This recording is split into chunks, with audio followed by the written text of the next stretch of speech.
ರಾಜ್ಯ ಒಕ್ಕಲಿಗರ ಸಂಘದ ಆವರಣದಲ್ಲಿ ಸಿಹಿಯನ್ನ ತಯಾರು ಮಾಡುವಂತ ಕಾರ್ಯಕ್ರಮವನ್ನ ಒಕ್ಕಲಿಗ ಮಹಿಳೆಯರಿಂದ ನಾವು ಮಾಡ್ತಾ ಇದೀವಿ. ಅದನ್ನ ರಾಶಿ ಪೂಜೆ ಅಂತ ಹೇಳಿ ನಾವು ಅದನ್ನ ಕರಿತೀವಿ. ಅದೆಲ್ಲ ಇದರಲ್ಲಿ ವಿವರಗಳಿದೆ. ಅದಾದ ನಂತರ 26ನೇ ತಾರೀಕು ಗುರುವಾರ ಬಿಬಿಎಂಪಿ ಕಚೇರಿ ಮುಂಭಾಗದಲ್ಲಿರುವಂತಹ ನಾಡಪ್ರಭು ಕೆಂಪೇಗೌಡರಿಗೆ ಗೌರವವನ್ನು ಸಲ್ಲಿಸುವ ಮೂಲಕ ಅಧಿಕೃತವಾಗಿ ಈ ಕಾರ್ಯಕ್ರಮ ಉದ್ಘಾಟನೆ ಆಗುತ್ತೆ. ಅಲ್ಲಿ ಸುಮಾರು 12 ಎತ್ತಿನ ಬಂಡಿಗಳಲ್ಲಿ, ಯಾಕೆಂದ್ರೆ ನಾಡಪ್ರಭು ಕೆಂಪೇಗೌಡರಿಗೂ ಎತ್ತಿನ ಬಂಡಿಗೂ ಅವಿನಾಭಾವ ಸಂಬಂಧ ಇದೆ.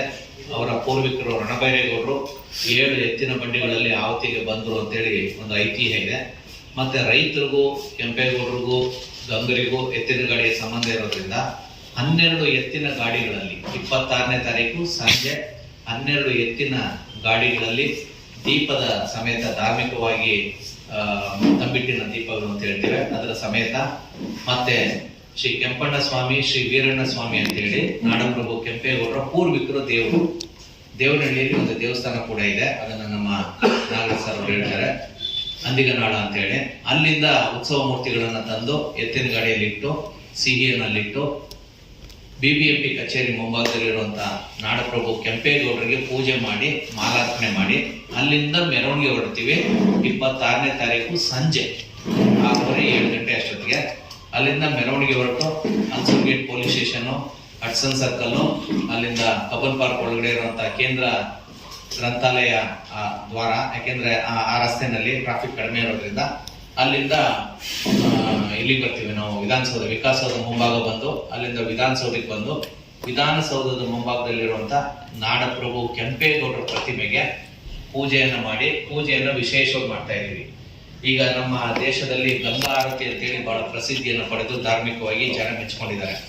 ಅದೇ ತರ ಕರ್ನಾಟಕ ಸರ್ಕಾರ ಕಾವೇರಿ ಆರತಿ ಅಂತೇಳಿ ಮಾಡ್ತಾ ಇದೆ, ಅದನ್ನು ಕೂಡ ಧಾರ್ಮಿಕವಾಗಿ ನಾವು ಸ್ವಾಗತಿಸ್ತೇವೆ.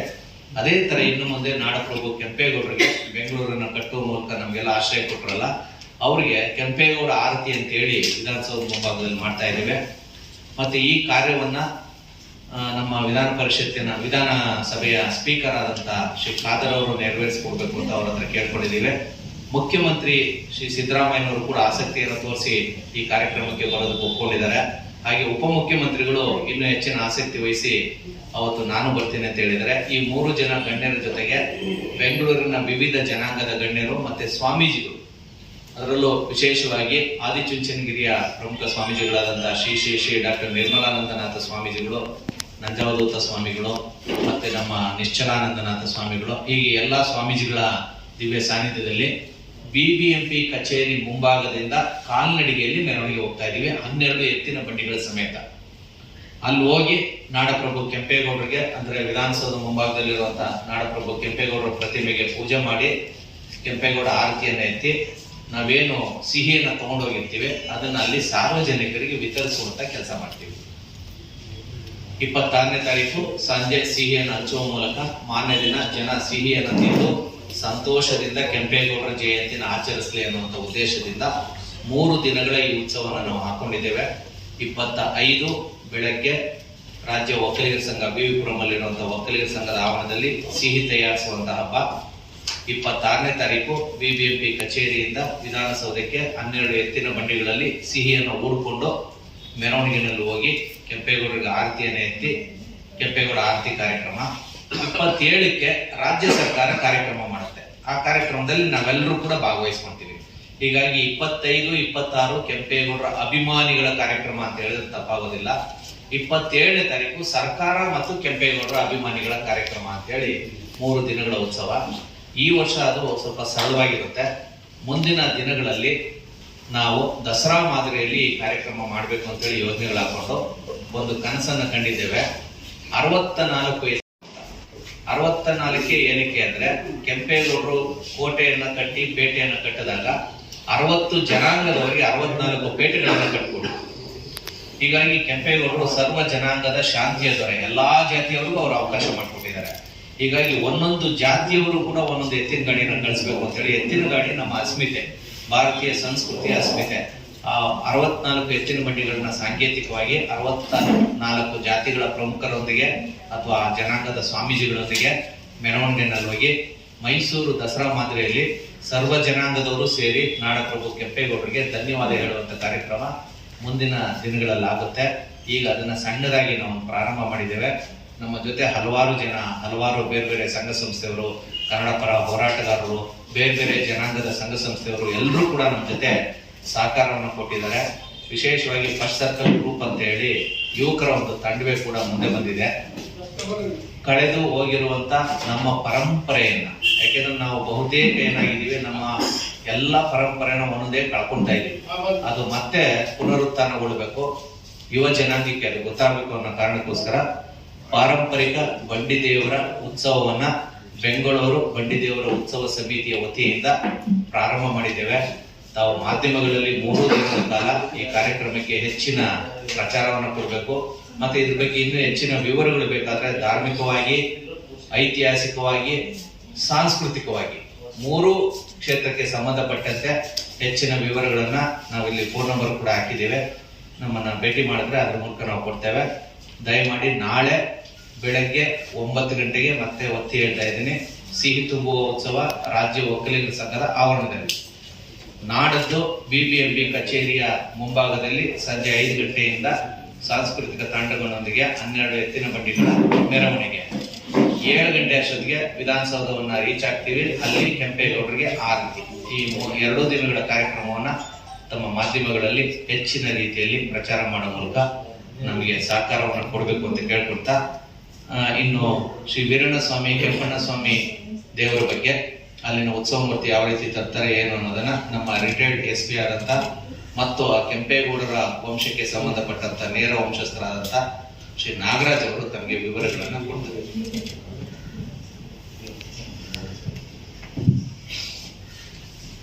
ಎಲ್ಲರಿಗೂ ನಮಸ್ಕಾರ. ಬಹಳ ಸವಿಸ್ತಾರವಾಗಿ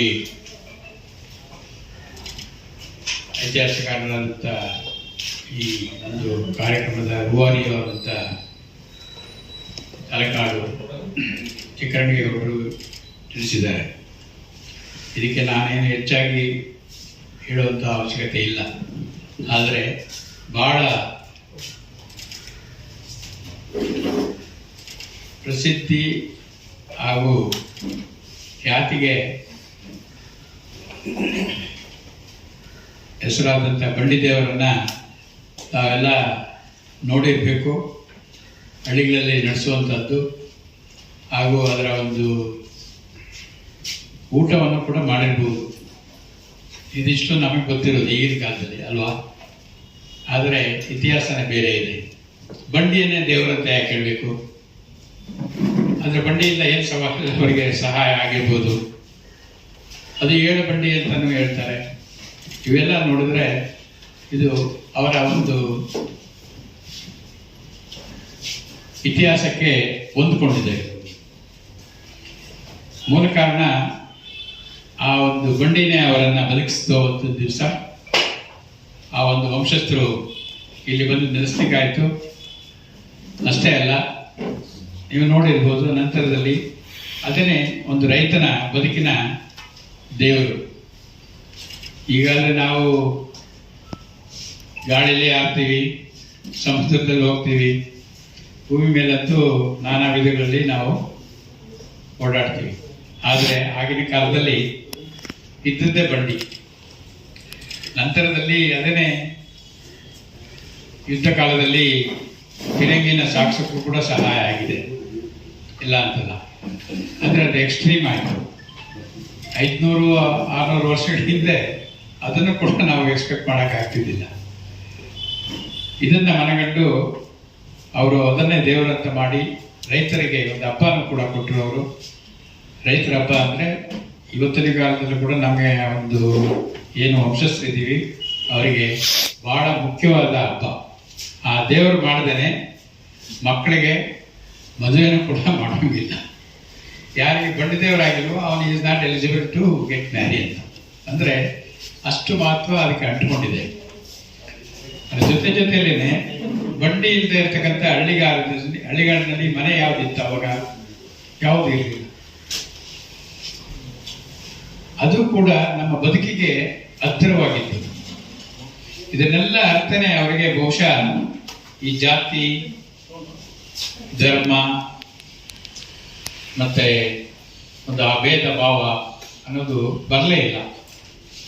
ಬೆಂಗಳೂರು ನಗರನೇ ನೀವು ನೋಡ್ಬೋದು, ಎಲ್ಲರಿಗೂ ಒಂದು ಬಡಾವಣೆಗಳನ್ನು ಮಾಡಿಕೊಟ್ಟಿದ್ದಾರೆ. ಬೆಂಗಳೂರು ನೀವು 4 ಗೋಪುರದ ಮಧ್ಯೆ ನೋಡಿದ್ರೆ, ಆದರೆ ತಮ್ಮದೇ ಒಂದು ಕುಲ ಆದಂಥ ಗೌಡರಿಗೆ ಮಾಡಿಕೊಡ್ಲಿಲ್ಲ. ಗೌಡ್ರಪೇಟೆ ಇದೇನಾ? ಇಲ್ಲ. ಅಂದರೆ ಇವರು ಮೊದಲು, ಯಾಕಂದ್ರೆ ಅವರೆಲ್ಲ ಅವರು ಒಂದೊಂದು ಕಸುಬಿಗೆ ತೊಡಗಿಸ್ಕೊಂಡಂಥವ್ರು. ಅವರನ್ನ ಚೆನ್ನಾಗಿ ನೋಡ್ಕೊಂಡ್ರೆ ಸಮಾಜ ಚೆನ್ನಾಗಿರುತ್ತೆ ಅಂತ ಒಂದು ಅವರು ಅರ್ತಿದ್ರು. ಆದರೆ ಅದು ನಿಜ ಆಯಿತು. ಯಾಕೆ ಅಂತ ಹೇಳಿದ್ರೆ, ಬಹಳ ಇವತ್ತಿನ ಕಾಲದಲ್ಲಿ ನೀವು ಇಂಜಿನಿಯರ್ಸ್ ನೋಡಿರ್ಬೋದು, ಬಹಳ ರಿಸರ್ಚ್ ಮಾಡ್ತಾರೆ. ಯಾವ ಪ್ರದೇಶದಲ್ಲಿ ಒಂದು ಒಳ್ಳೆಯ ಇಂಡಸ್ಟ್ರಿನೋ ಅಥವಾ ಒಂದು ಊರನ್ನು ಅಥವಾ ಒಂದು ಟೌನ್ಶಿಪ್ ಅನ್ನು ಮಾಡಿದ್ರೆ ಅದು ಬಹಳ ಕಾಲ ಅದು ಉಳಿಬಹುದು, ಅಷ್ಟೇ ಅಲ್ಲ ಬೆಳಿಬಹುದು ಅಂತ. ಆದರೆ ಆ ಕಾಲದಲ್ಲಿ ಅವರಿಗೆ ಇಂಜಿನಿಯರಿಂಗ್ ಕೆಪಾಸಿಟಿ ಎಲ್ಲಿಂದ ಬಂದಿತ್ತು? ಬಹುಶಃ ಅವ್ರ ಜೀನ್ಸಿಂದ ಬಂದಿತ್ತು ಅನ್ನೋ ಗೊತ್ತಿಲ್ಲ. ಇದು ನೀವು ನಂದಿ ಬೆಟ್ಟನ ಹೋಲಿಸಿದ್ರೆ, ನಂದಿ ಬೆಟ್ಟ ಟಾಪಲ್ಲಿ ಏನು ಹೈಟ್ ಇದೆಯೋ ಸಮುದ್ರ ಮಟ್ಟ ಇದೆ, ಹೋಗ್ತಿರಲ್ಲ. ಅದಕ್ಕೆ ಇದು it was almost air condition city ಇದ್ದಿದ್ದು. ಈಗ ನಾನಾ ಕಾರಣಗಳಿಂದ ಹವಾಮಾನ ವ್ಯತ್ಯಾಸ ಆಗಿರ್ಬೋದು. ಆದರೂ ಕೂಡ ನಾವು ಬೇರೆ ಪ್ರಪಂಚದ ಬೇರೆ ನಗರಗಳನ್ನು ಹೋಲಿಸಿದ್ರೆ, ಯಾಕಂದ್ರೆ ನಾನು ಸಹ ಸಾಕಷ್ಟು ಪ್ರಪಂಚದ ಮುಖ್ಯ ನಗರಗಳನ್ನು ನೋಡಿದ್ದೇನೆ. ಆಸ್ ಎ ಟೂರಿಸ್ಟ್ ಅಷ್ಟೇ ಅಲ್ಲ, ಕೆಲಸನೂ ಮಾಡಿದ್ದೇನೆ ಹೊರದೇಶಗಳಲ್ಲಿ. ಆದರೆ ವಿಪರೀತ ವ್ಯತ್ಯಾಸಗಳು ಹವಾಮಾನದಲ್ಲಿ. ಬೇಸಿಗೆ ಅಂದರೆ ಅತಿ ಬೇಸಿಗೆ, ಚಳಿ ಅಂದರೆ ಅತಿ ಚಳಿ, ಮಳೆ ಅಂದರೆ ಅತಿ ಮಳೆ. ಹಾಗೆ ಒಂದು ಬ್ಯಾಲೆನ್ಸ್ಡ್ ಸೀಸನಲ್ ಎಫೆಕ್ಟ್ಸ್ ನಾವು ನೋಡ್ತೀವಿ. ಅದು ಬೆಂಗಳೂರಲ್ಲಿ ಮಾತ್ರ ಸಿಗೋದು. ನೀವು ಟ್ರೈನಲ್ಲಿ ಎಲ್ಲರೂ ಮದ್ರಾಸಿಂದ ಬರುವಾಗ ನೋಡಿದ್ರೆ, ಬೆಂಗಳೂರು ಬಂತ ಮದ್ರಾಸಿಂದ ಅಂತ ಕೇಳಂಗಿಲ್ಲ. ನಿಮಗೆ ಅದನ್ನೇ ಗಾಳಿನೇ ಹೇಳ್ಬಿಡುತ್ತೆ, ಬೆಂಗಳೂರು ಬಂದಿದೆ ಹೇಳ್ಕೋಬಂತ. ಆ ಥರ ಒಂದು ಭಾವನೆ ಅವ್ರಿಗೆ ಬರಬೇಕಾದ್ರೆ ಒಂದು ದೈವಂತ ಸಂಭೂಷಣ ಒಂದು ಇದಿರ್ಬೋದು, ಅಥವಾ ಏನೋ ಒಂದು ಪ್ರೇರೇಪಣೆ ಇರ್ಬೋದು. ಅವರೆಲ್ಲ ಒಂದು ವಿಶೇಷ ಶಕ್ತಿ ಇತ್ತು. ಹಾಗಾದ್ರೆ ಇಂಜಿನಿಯರಿಂಗ್ ಕಾಲೇಜ್ ಇರಲಿಲ್ಲ ಅಥವಾ ಹೊರದೇಶಕ್ಕೆ ಹೋಗಿ ಕಲಿತು ಬಂದವರಲ್ಲ. ಇದು ಸಾಧ್ಯ ಆಗಿದ್ದೆ ಯಾಕೆಂದ್ರೆ ಅವ್ರು ಎಲ್ಲರಲ್ಲೂ ಕಲ್ತವ್ರು, ಎಲ್ಲರಿಂದಲೂ ಕಲ್ತವ್ರು. ಅದಕ್ಕೆ ಆ ಕಲೆಗೆ ಆ ಒಂದು ವೃತ್ತಿ ಜೀವನಕ್ಕೆ ಮಹತ್ವ ಕೊಟ್ಟಂತ ಮಹಾನ್ ಭಾವ ಯಾರಾದ್ರೂ ದೊರೆ ಇದ್ರೆ ಅದು ಏಕಮಾತ್ರ ದೊರೆ ಅವರು ಕೆಂಪೇಗೌಡರು. ಆ ಕೆಂಪೇಗೌಡರನ್ನ ನಾವು ಯಾವಾಗಲೂ ಗುರುತಿಸ್ಬೇಕಾಗಿತ್ತು. ಅವರ ಒಂದು ಆಚರಣೆಗಳನ್ನ ನಾವು ಸಮಾಜಕ್ಕೆ ಯಾವಾಗಲೂ ತಿಳಿಯಬೇಕಾಗಿತ್ತು. ಆದರೆ ತಡವಾಗಿ ಆದರೂ ಸರ್ಕಾರ ಈ ಬಗ್ಗೆ ಗೌರವ ತೋರಿಸಲಿಕ್ಕೆ, ನಮ್ಮಂಥ ಎಷ್ಟೋ ಜನರ ಮನಸ್ಸಿಗೆ ಒಂದು ರೀತಿ ತೃಪ್ತಿ ಕೊಡಲಿಕ್ಕೆ ಕಾರ್ಯಕ್ರಮಗಳನ್ನು ರೂಪಿಸಿದೆ.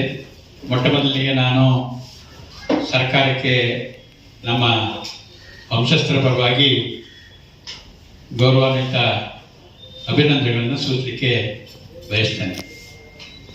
ಈ ಕಾರ್ಯಕ್ರಮದ ವೃತ್ತಿಯಿಂದ ಒಬ್ಬರು ಒಂದು ಸಮಾಜಕ್ಕೆ ಅಂತಲ್ಲ, ಇಡೀ ನಾಗರಿಕ ಸಮಾಜಕ್ಕೆ ಒಳ್ಳೆಯದಾಗಬೇಕು. ಮುಂದಿನ ದಿನಗಳಲ್ಲಿ ಶಾಂತಿ ಮತ್ತು ಸುವ್ಯವಸ್ಥೆ ಅಷ್ಟೇ ಅಲ್ಲ, ಬೆಳವಣಿಗೆ ಕೂಡ ಆಗಬೇಕು, ಎಲ್ಲರೂ ಬೆಳಿಬೇಕು ಅನ್ನೋ ಒಂದು ಆಸೆ ಏನು ಕೆಂಪೇಗೌಡರದಾಗಿತ್ತೋ ಅದನ್ನು ಮಾಡಬೇಕು ಅಂತ. ನಮ್ಮ ದೇವರ ಬಗ್ಗೆ ಹೇಳ್ಬೇಕಾದ್ರೆ, ನಾವು ಇನ್ನೊಂದು ಈಶ್ವರನ್ನೋ ಅಥವಾ ವೆಂಕಟೇಶ್ವರನ್ನ ಪೂಜೆ ಮಾಡ್ತಾ ಇಲ್ಲ. ನಮ್ಮ ಕೆಂಪೇಗೌಡರಿಗಿಂತಲೂ ಹಿರಿಯರಾದಂಥ ಕೆಂಪಣ್ಣ ಸ್ವಾಮಿ ಮತ್ತು ವೀರಣ್ಣ ಸ್ವಾಮಿ ಎಂದವ್ರನ್ನೇ ನಾವು ದೇವರುಗಳಂತ ಮಾಡ್ಕೊಂಡಿದ್ದೀವಿ. ನಮ್ಮ ಮನೆ ದೇವರು ಕೂಡ ಹೌದು. ಅಷ್ಟೇ ಅಲ್ಲ, ಆ ಒಂದು ದೇವರುಗಳನ್ನ ಪೂಜಿಸುವಂಥವರು ಸುಮಾರು 15 ತಾಲೂಕಲ್ಲಿ ಇದ್ದಾರೆ. 15 ತಾಲೂಕಲ್ಲಿ ಯಾವ್ದಾದ್ರು ನೀವು ಒಂದು ಮನೆ ದೇವರಿಗೆ ನಡ್ಕೊಳ್ಳೋದು ಹೆಚ್ಚಿನ ಜನಸಂಖ್ಯೆಯಲ್ಲಿ ಇದ್ದಾರೆ ಅಂತ ಹೇಳಿದ್ರೆ, ನಮ್ಮ ಏನು ಈ ಮರುಸುನಾಡಲ್ಲಿ ಅದು ವೀರಣ್ಣ ಸ್ವಾಮಿ ಕೆಂಪಣ್ಣ ಸ್ವಾಮಿ ಮಾತ್ರ.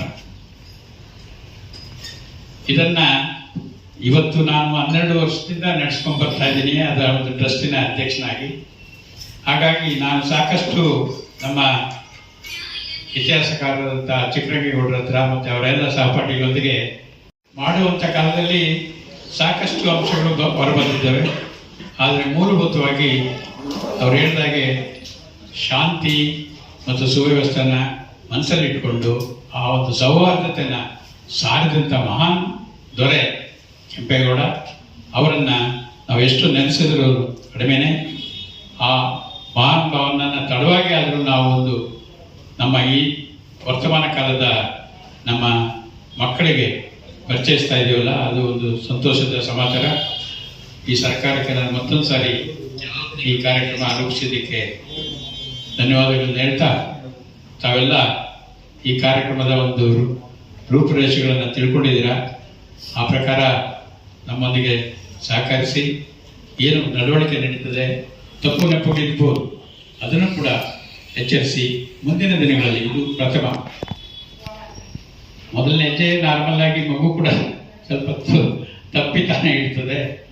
ಹಾಗಾದ್ರೆ ನಾನು ತಪ್ಪಾಗಿದ್ರೆ ಅದನ್ನು ಸರಿಪಡಿಸಿಕೊಂಡು ಮುಂದಿನ ದಿನಗಳಲ್ಲಿ ವ್ಯವಸ್ಥಿತವಾಗಿ, ಇನ್ನೂ ಹೆಚ್ಚಿನ ವ್ಯವಸ್ಥಿತವಾಗಿ, ಯಾಕಂದರೆ ಅದು ಇರದೇ ಇರತಕ್ಕಂಥ ಒಂದು ಆಸಕ್ತಿ ಅಷ್ಟೇ ಅಲ್ಲ, ಉದ್ದೇಶ ಏನಿದೆ ಅದು ಮಹತ್ವದ್ದಾಗಿದೆ.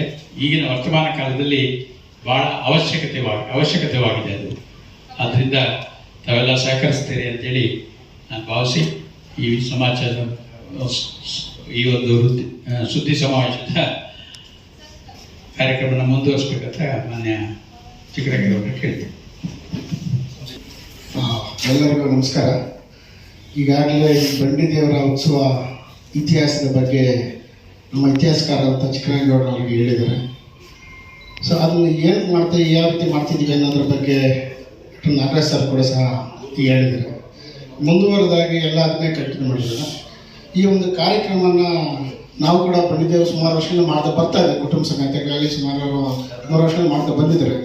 ನಮಗೂ ಸಹ ಇದ್ರ ಬಗ್ಗೆ ಇತಿಹಾಸ ಗೊತ್ತಿರಲಿಲ್ಲ. ಇತ್ತೀಚೆಗೆ ಸಂಶೋಧನಾಕಾರ ಕಂಡ ಹುಡುಕಿದಾಗ ರಣಬೈರೇಗೌಡರಿಂದ ಆರಂಭಿಸಿದ ಕಾರ್ಯಕ್ರಮ ಅಂತ ನಮ್ಗೆ ಗೊತ್ತಾಗ್ತಾ ಇದೆ. ಈಗ ಯಾಕೆ ನಾವು ಯುವಕರು ಅಷ್ಟು ಗೊತ್ತಿರಲಿಲ್ಲ. ನಮ್ಮ ಇತಿಹಾಸಕಾರರು ಹೇಳಿದಾಗ ನಮಗೂ ಕೂಡ ಇಷ್ಟು ಇತಿಹಾಸ ಇದೆ ಅಂತ ನಮ್ಗೆ ಗೊತ್ತಾಗ್ತಾ ಸಂತೋಷ ಆಯಿತು. ಆ ಸಂತೋಷ ಎಲ್ಲರೂ ಸೇರಿ ಮಾಡೋಣ, ಇದನ್ನು ಮುಂದಿನ ಪೀಳಿಗೆಗೆ ಇದನ್ನು ನಾವು ತಿಳಿಸ್ಬೇಕಾಗಿದೆ, ಮುಂದಿನ ಪೀಳಿಗೆ ಗೊತ್ತಾಗಬೇಕಾಗಿದೆ ಏನು ಬಂಡಿದೇವರು ಬಂದು ಒಂದೊಂದು ತಿಳಿಸೋ ಒಂದು ಉದ್ದೇಶ ಇಟ್ಕೊಂಡು ಈ ಒಂದು ಕಾರ್ಯಕ್ರಮ ಆರಂಭಿಸಿದ್ವಿ. ಈಗ ಏನಾಗಿದೆ, ಕೆಲವೇ ಜನಕ್ಕೆ ಇವತ್ತೇನು ನಾವು ಅಡ್ವಾನ್ಸ್ ಬೆಳೆದಂಥ ನಗರದಲ್ಲಿ ಬೆಂಗಳೂರು ಕಟ್ಟಿದವ್ರು ಯಾವಂತ ಎಷ್ಟೋ ಜನಕ್ಕೆ ಗೊತ್ತೇ ಇಲ್ಲ. ಇವತ್ತು ಕಡೆಕಂಬ ಕಟ್ಟಿದಂತೆ ಇವತ್ತು IT-BT ಸೆಕ್ಟರ್ ಆಗ್ತದೆ, ಅವ್ರು ಕೆಂಪೇಗೌಡ ಯಾವಂತ ಕೂಡ ಗೊತ್ತಿಲ್ಲ. ಆದರೆ ಅದು ವಾಕ್ಯವಾಗಿ ನಾವು ಬರಬೇಕಾಗಿದೆ. ಬೆಂಗಳೂರು ಬಂದವರು ಬಂದು ಯಾವುದೇ ರಾಜ್ಯದಿಂದ ಬರಲಿ, ಯಾವ ದೇಶದಿಂದ ಬರಲಿ, ಬೆಂಗಳೂರನ್ನ ಕೆಂಪೇಗೌಡರು ಅನ್ನೋದು ನಾವು ತಿಳಿಸ್ಬೇಕಾಗಿದ್ದ ಕರ್ತವ್ಯ ಕೂಡ ನಮ್ಮ ಜವಾಬ್ದಾರಿ ಆಗಿದೆ, ನಾವು ಬೆಂಗಳೂರಿನವರಾಗಿ ಇಟ್ಟಿರೋದ್ರಿಂದ. ಹಾಗಾಗಿ ಮುಂದಿನ ದಿನಗಳಲ್ಲಿ ಇವತ್ತೇ ನಾವು ಯಾವ ರೀತಿ ಮೈಸೂರು ದಸರಾ ಮಾಡ್ತಾ ಇದ್ದೀವಿ, ಖುಷಿ ಅಂತ ಗೊತ್ತಿದೆ ಮೈಸೂರು ದಸರಾ ಅನ್ನೋದು. ಹಾಗೆ ಬೆಂಗಳೂರು ಹಬ್ಬ ಮಾಡಬೇಕು, ಬಂಡಿದೇವರ ಉತ್ಸವ ಮಾಡಬೇಕು.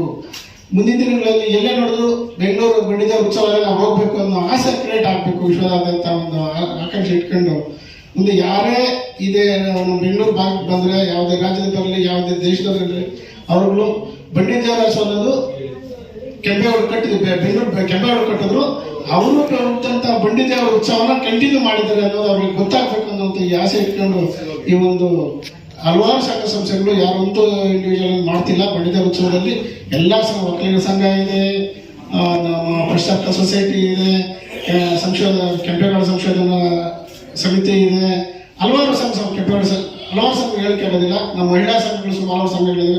ಎಲ್ಲ ಸೇರ್ಕೊಂಡು ಈ ಒಂದೇನು ಕೆಂಪೇಗೌಡರ ಅಪೂರ್ವಜರು ಮಾಡ್ತಾ ಇದ್ದಂಥ ಬಂಡಿದೇವರ ಕಾರ್ಯಕ್ರಮ ಇತ್ತು, ಆ ಬಂಡಿದೇವರ ಉತ್ಸವ ನಾವು ಮುಂದುವರಿಸಬೇಕನ್ನೋ ಉದ್ದೇಶದಿಂದ ಈ ಒಂದು ಕಾರ್ಯಕ್ರಮ ಇಟ್ಕೊಂಡಿದ್ದೀವಿ. ಹೀಗಾಗಿ ಇವತ್ತು ಬೆಳಗ್ಗೆ ನಮ್ಮ ಉಪಮುಖ್ಯಮಂತ್ರಿಗಳಂತ DK ಶಿವಕುಮಾರ್ ಅವರು ಕೂಡ ಆಹ್ವಾನ ಮಾಡ್ಕೊಂಡು ಹೋಗಿದ್ದೆ ಬೆಳಿಗ್ಗೆ. ನಾವು ಅವರು ಮನಸ್ಪೂರ್ತಿ ಹೃದಯಪೂರ್ವಕವಾಗಿ ಒಪ್ಕೊಂಡಿದ್ರೆ ಖಂಡಿತ ನಾನು ಬರ್ತೀನಿ.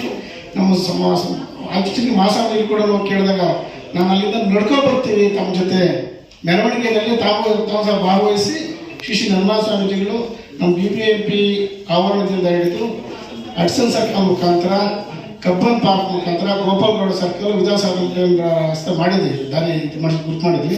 ಅಷ್ಟು ದೂರ ನಾವು ಕೂಡ ಈ ಒಂದು ಕಾರ್ಯಕ್ರಮದಲ್ಲಿ ಭಾಗವಹಿಸಿ ನಡ್ಕೊಂಡು ಬಂದು ಈ ಒಂದು ಕಾರ್ಯಕ್ರಮ ಸಕ್ಸಸ್ ಮಾಡೋಣ ಅಂತ ಹೇಳಿ ಒಪ್ಕೊಂಡಿದ್ದಾರೆ.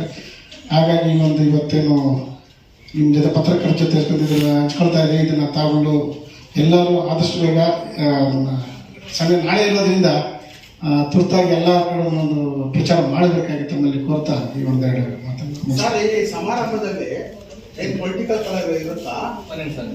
ಬೇರೆ ಪಕ್ಷದವರು ಎಷ್ಟು ಕರೆದಿದ್ದೀರಾ? ಇದು ಯಾವುದೇ ರಾಜಕೀಯ ಉದ್ದೇಶ ಇಲ್ಲ, ಯಾವ ಸಮುದಾಯದ ಇದು ಅಲ್ವಾ? ಅಲ್ಲ, ಒಂದ್ ನಿಮಿಷ, ಸಮುದಾಯನೂ ಅಲ್ಲ, ಬೆಂಗಳೂರಿನ ನಾಗರಿಕರೆಲ್ಲರೂ ಸೇರಿ ಮಾಡ್ತಾ ಇದೀವಿ. 3 ಜನ ರಾಜಕಾರಣಿಗಳನ್ನ 3 ಜನ ಯಾಕೆ ಕರೆದಿದೀವಿ ಅಂದ್ರೆ, ವಿಧಾನಸೌಧದ ಆವರಣಕ್ಕೆ ನಾವು ಹೋಗೋದ್ರಿಂದ ಸ್ಪೀಕರ್ ಅವ್ರು ಯಾವುದೇ ಪಕ್ಷದವ್ರು ಇರ್ಲಿ, ಯಾರೇ ಇರ್ಲಿ, ಮುಂದೆ ಪ್ರತಿ ವರ್ಷ ಅವ್ರು ಇರ್ತಾರೆ ಕೆಂಪೇಗೌಡರ ರಥವನ್ನ ರಿಸೀವ್ ಮಾಡ್ಕೊಳ್ಳೋದಕ್ಕೆ. ಮುಖ್ಯಮಂತ್ರಿಗಳು ಆ ಸ್ಥಾನಕ್ಕೋಸ್ಕರ ಕರೆದಿದೀವಿ, ಉಪಮುಖ್ಯಮಂತ್ರಿಗಳು ಸ್ಥಾನಕ್ಕೋಸ್ಕರ ಕರೆದಿದೀವಿ. ಮಿಕ್ಕಂತೆ ಎಲ್ಲಾ ಪಕ್ಷದ ನಾಯಕರುಗಳು ನಮ್ ಜೊತೆ ಇರ್ತಾರೆ. ನಾವು ಯಾವುದೇ ಪಕ್ಷದ ಪರವಾಗಿ ಆಗ್ಲಿ ಅಥವಾ ಪಕ್ಷದ ವೇದಿಕೆಯಿಂದ ಆಗ್ಲಿ ಇದನ್ನ ಮಾಡ್ತಾ ಇಲ್ಲ.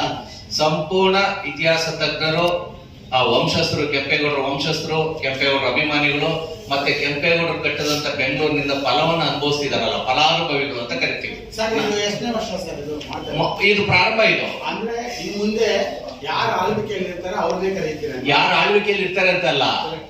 ಈಗ ಪ್ರತಿ ವರ್ಷ ದಸರಾ ಉದ್ಘಾಟನೆ ಮಾಡೋದು ಯಾರು? ಹಂಗಲ್ಲ ಸರ್ ಮತ್ತೆ ಇದು ಈಗ ಒಂದು ಕಾರಣ ಕೊಟ್ರಿ. ಹೌದು, ಅವ್ರನ್ನ ಏನ್ ಕರಿತಾ ಇದ್ದೀರಾ? ಹೌದು, ಅದೇ ಕಾರಣ ಎಷ್ಟು ಯಾರು ಇರ್ತಾರೆ ಹೌದೌದು, ಖಂಡಿತವಾಗಿ ಇಲ್ಲ ಇಲ್ಲ ಇಲ್ಲ ಇಲ್ಲ. ಯಾರು ಸರ್ಕಾರದಲ್ಲಿ ಇರ್ತಾರೆ ಅವ್ರು ಬಂದು ಗೌರವನ ಕೆಂಪೇಗೌಡರು ಸಲ್ಲಿಸಬೇಕು ಅನ್ನೋ ಕಾರಣಕ್ಕೋಸ್ಕರ ಅವ್ರನ್ನ ಕರೀತಾ ಇದೀವಿ. ಇದು ದಸರಾ ಟೈಪ್ ಅಲ್ಲೇನೆ. ಆಮೇಲೆ ಇದು ಯಾವುದೇ ರಾಜಕೀಯ ಆಗ್ಲಿ ಮತ್ತೊಂದಾಗ್ಲಿ ಯಾವುದೇ ಪಕ್ಷ ಆಗ್ಲಿ ಇದನ್ನ ನಾವೆಲ್ಲೂ ಗುರುತಿಸ್ಕೊಂಡಿಲ್ಲ. ಅದು ಅವ್ರವ್ರ ವೈಯಕ್ತಿಕ. ಇದು ಮೊದಲನೇ ವರ್ಷ, ಅದಕ್ಕೆ ಹೇಳಿದೆ ಅಂಬೆಗಾಲು ಇಡ್ತಾ ಇದೆ. ನಿಜ ತಪ್ಪುಗಳಿದ್ರೆ ತಿದ್ಕೊಳ್ತೀವಿ, ನಾವೇನು ಎಲ್ಲ ಟೇಕ್ ಇಟ್ ನೆಗೆಟಿವ್ ಸರ್ ತಪ್ಪು ಅಂತ ಅನ್ಸುತ್ತಾ ಸರ್ ನಮ್ಗೆ? ಇಲ್ಲ. ಯಾಕೆ ಹೇಳಿದ್ರೆ ಅಷ್ಟೇ ಮುಗೀತು ಸರ್. ತಪ್ಪಂತ ಅನ್ಸುದಿಲ್ಲ. ಒಂದು ಎರಡನೇದು, ಸರ್ಕಾರ ಅಂದ್ರೆ ಎಲ್ಲರದ್ದು, ಅದ್ರಲ್ಲಿ ಭಿನ್ನಾಭಿಪ್ರಾಯ ಇದೆನಾ? ಅಷ್ಟೇ. ಆ ಒಂದು ಸಂಪ್ರದಾಯ ಹಾಕಿಕೊಡೋಣ. ಮುಂದೆ ಅದನ್ನು ಸರ್ ಏನಂದ್ರೆ ಬಿಬಿಎಂಪಿ ಕಳೆದ 3-4 ವರ್ಷದಿಂದ ಕೆಂಪೇಗೌಡ ಜಯಂತಿ ಮಾಡಿ ಈ ವರ್ಷ ಮಾಡ್ತಾ ಇದ್ದಾರೆ. ಪ್ರತಿ ವಾರ್ಡ್ಗೆ 1 ಲಕ್ಷ ರೂಪಾಯಿ ಇಟ್ಟಿದ್ರು. ಕೇಳೋರಿಲ್ಲ. ಅಲ್ಲ, ಅದ್ರ ಬಗ್ಗೆ ಮೊನ್ನೆ ಸರ್ಕಾರದವ್ರು ಮೀಟಿಂಗ್ ನಡೆದಿದ್ರು, ನಾವು ಸಲಹೆ ಕೊಟ್ಟಿದ್ದೀವಿ. ಹಿಂದೆ ನಡ್ಕೊಂಡ್ ಬರ್ತಿತ್ತು ಆ ರೀತಿ ಮಾಡಿ ಅಂತ ಅವರು ಒಪ್ಕೊಂಡಿದ್ದಾರೆ. ಅದ್ರ ಬಗ್ಗೆ ನಾವು ಈ ಪತ್ರಿಕಾಗೋಷ್ಠಿಯಲ್ಲಿ ಮಾತಾಡೋದು ಬೇಡ, ಅದು ಸರ್ಕಾರಕ್ಕೆ ಸಂಬಂಧಪಟ್ಟಿದ್ದು. ನಾವು ಒಂದು ಹೊಸ ಸಂಪ್ರದಾಯ, ನಿಂತೋಗಿರೋ ಸಂಪ್ರದಾಯವನ್ನ ಮತ್ತೆ ಪ್ರಾರಂಭ ಮಾಡ್ತಿದೀವಿ. 500 ವರ್ಷಗಳ ಹಿಂದೆ ನಾಡಪ್ರಭು ಕೆಂಪೇಗೌಡರ ಕಾಲದಲ್ಲಿ ಏನ್ ನಡೀತಿತ್ತೋ ಅದು ಕಾರಣಾಂತರದಿಂದ ಬೇರೆ ಬೇರೆಯವರು ನಮ್ಮ ಮೇಲೆ ದಾಳಿ ಮಾಡಿ ಅದನ್ನ ನಿಲ್ಲಿಸ್ಬಿಟ್ಟಿದ್ರು. ಈಗ ಅದನ್ನ ಮತ್ತೆ ಮುಂದುವರಿಸಬೇಕು ಅಂತ ಹೇಳಿ ಪ್ರಾರಂಭ ಮಾಡಿದೀವಿ. ಇದಕ್ಕೆ ಸಂಬಂಧಪಟ್ಟಂತೆ ಸಂಪೂರ್ಣ ಸಾಂಸ್ಕೃತಿಕವಾಗಿ ಈ ನೆಲಮೂಲದ ಅಸ್ಮಿತೆ, ನಮ್ಮ ಇಡೀ ಈ ಪ್ರಾಂತ್ಯದ ಬಂಡಿ ಉತ್ಸವ ಏನಿದೆಯಲ್ಲ, ಎಲ್ಲಾ ಜಾತಿಯರಿಗೂ ಸೇರಿದಂತಹದ್ದು. ಈ ನೆಲಮೂಲದ ಅಸ್ಮಿತೆ ಪಕ್ಷಾತೀತವಾಗಿ ಜಾತ್ಯತೀತವಾಗಿ ಎಲ್ಲರೂ ಸೇರ್ ಮಾಡ್ತಾ ಇದೀವಿ. ಅದಕ್ಕೆ ಸಂಬಂಧಪಟ್ಟಂತೆ ನಾವು ಈ ವಿಚಾರನ ಮಾತಾಡ್ತಾ ಇದೀವಿ. ದಯವಿಟ್ಟು ಇದಕ್ಕೆ ಹೆಚ್ಚು ಹೆಚ್ಚು ಪ್ರಚಾರ ಕೊಡಿ. ಯಾಕಂದ್ರೆ ಬೆಂಗಳೂರಿನಲ್ಲಿ ಬಂಡಿ ಉತ್ಸವ ನಡೀತಿದೆ ಅಂದ್ರೆ ಪ್ರಪಂಚದಾದ್ಯಂತ ವೀಕ್ಷಕರಿದ್ದಾರೆ, ತುಂಬಾ ಜನ ಅದನ್ನ ನೋಡ್ತಾರೆ. ಹೀಗಾಗಿ ನಮ್ಮ ಮಾಧ್ಯಮದವರಿಗೂ ಕೂಡ ಇದು ಒಂದು ಒಳ್ಳೆಯ ಅವಕಾಶ. ನೀವು ಹೆಚ್ಚು ಅವಕಾಶವನ್ನು ಕೊಡಬೇಕು ಅಂತ ಕೇಳ್ಕೊಂತ, ಯಾಕಂದ್ರೆ ಈ ಸಮಯ ಎಲ್ಲ ಮುಂದಿನ ಪತ್ರಿಕಾಗೋಷ್ಠಿಯವರು ಕಾಯ್ತಾ ಇದ್ದಾರೆ. ಏನಾದ್ರೂ ಪ್ರಶ್ನೆಗಳಿದ್ರೆ ನಾವು ಹೊರಗಡೆ ಇರ್ತೀವಿ, ಸಂಶಯಗಳಿದ್ರೆ ಬಂದು ಅಲ್ಲಿ